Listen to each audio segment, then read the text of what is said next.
নমস্কার বন্ধুরা, প্রি কিচেনে আপনাদের আরও একবার অনেক অনেক ওয়েলকাম। আজকে আমি আপনাদের সাথে শেয়ার করছি কিভাবে একেবারেই সফট এবং স্পঞ্জি ইডলি তৈরি করা যায় এবং সাথে নারকেলের চাটনির রেসিপি। আমি গতকাল রাতেই চাল এবং ডাল ভিজিয়ে রেখেছিলাম। আজকে এটা পিষে নেব। চাল এবং ডালের পরিমাণটা আপনাদেরকে 1/3 রাখতে হবে, অর্থাৎ 1 কাপ ডাল নিলে 3 কাপ চাল নিতে হবে।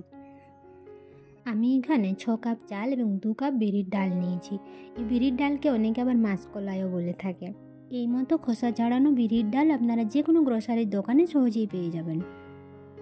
আমি এই চাল এবং ডালটাকে ভালো করে ধুয়ে একসাথেই পিষে নিচ্ছি। পিষা হয়ে গেলে আমি এই ব্যাটারটিকে 7 থেকে 8 ঘন্টা রেস্টে রেখে দেবো, যাতে ব্যাটারটি ফুলে ওঠে এবং ইডলিও খুব স্পঞ্জি হয়।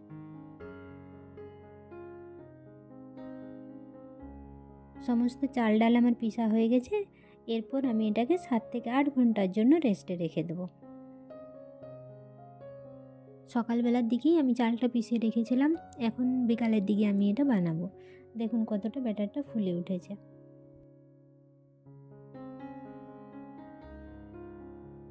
আমি স্টিম করার জন্য জল গরম হতে বসিয়ে দিয়েছি।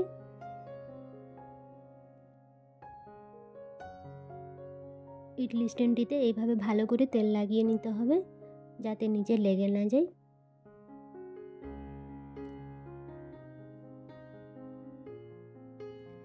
এরপর অল্প অল্প করে ইডলি ব্যাটারটি দিয়ে দিতে হবে।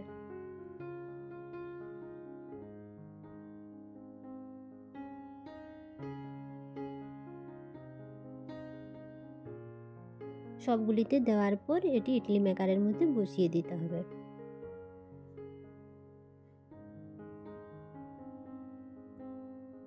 একই রকমভাবে আমি আরেকটা স্ট্যান্ডেও তেল লাগিয়ে নিয়েছি। এরপর এটিতেও একটু একটু করে দিয়ে দেবো ব্যাটারটি।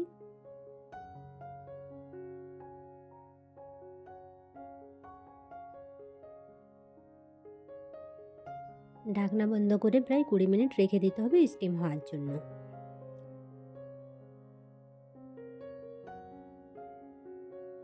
20 মিনিট পর দেখুন ইডলিগুলো কি সুন্দর ফুলে উঠেছে। আমি এই ছুরির ডগাটি দিয়ে চেক করে নিচ্ছি। দেখুন ছুরির গায়ে কিছু লেগে নেই, মানে ইডলিটি হয়ে গেছে। এরপর এগুলোকে বের করে আমি হালকা ঠান্ডা করে চামচের সাহায্যে এইভাবে তুলে নেব। দেখুন কত সুন্দরভাবে ছেড়ে আসছে। তেল দেওয়ার কারণে আর নিচে লেগে যায়নি একটুও। একই রকমভাবে আমি সমস্ত ইডলি ছাড়িয়ে নিচ্ছি।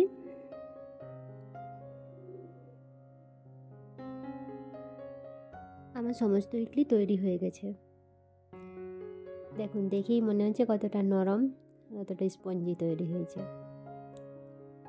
আসুন ঝটপট চাটনিটি বানিয়ে নিই।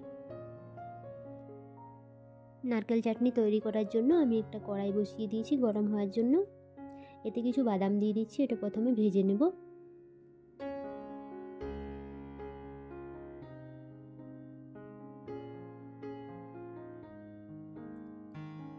এটি প্রায় হয়ে এসছে। একে এবার ঠান্ডা হতে রেখে দেব। এরপর আমি কিছুটা চানা ডাল নিয়েছি, এটিকেও একটু ভেজে নেব।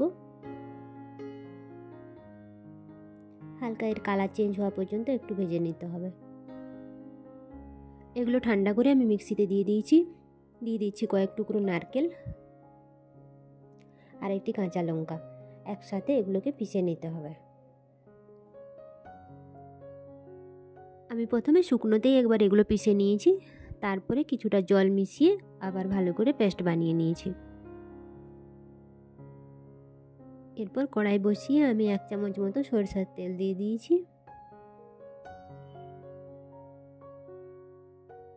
অল্প পরিমাণ সরষা এতে ফোড়ন দিয়ে দিয়েছি।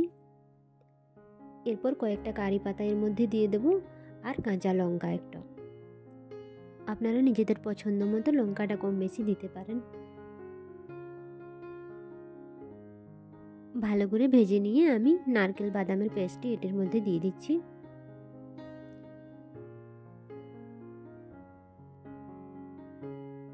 ব্যাটারটি অনেকটা ঘন আছে, তাই আমি কিছুটা আরও জল এর মধ্যে দিয়ে দিলাম।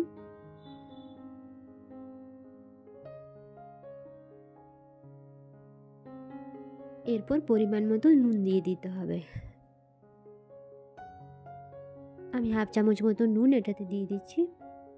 এরপর ভালোভাবে নেড়ে ফুটতে দিতে হবে কিছুক্ষণ।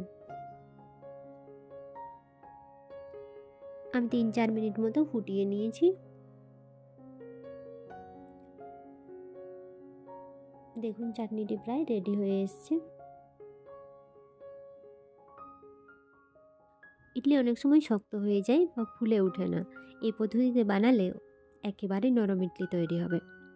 আমার আজকের ভিডিওটি আপনাদের কেমন লাগলো অবশ্যই জানাবেন। আর চ্যানেলটি সাবস্ক্রাইব করে প্লিজ পাশে থাকুন।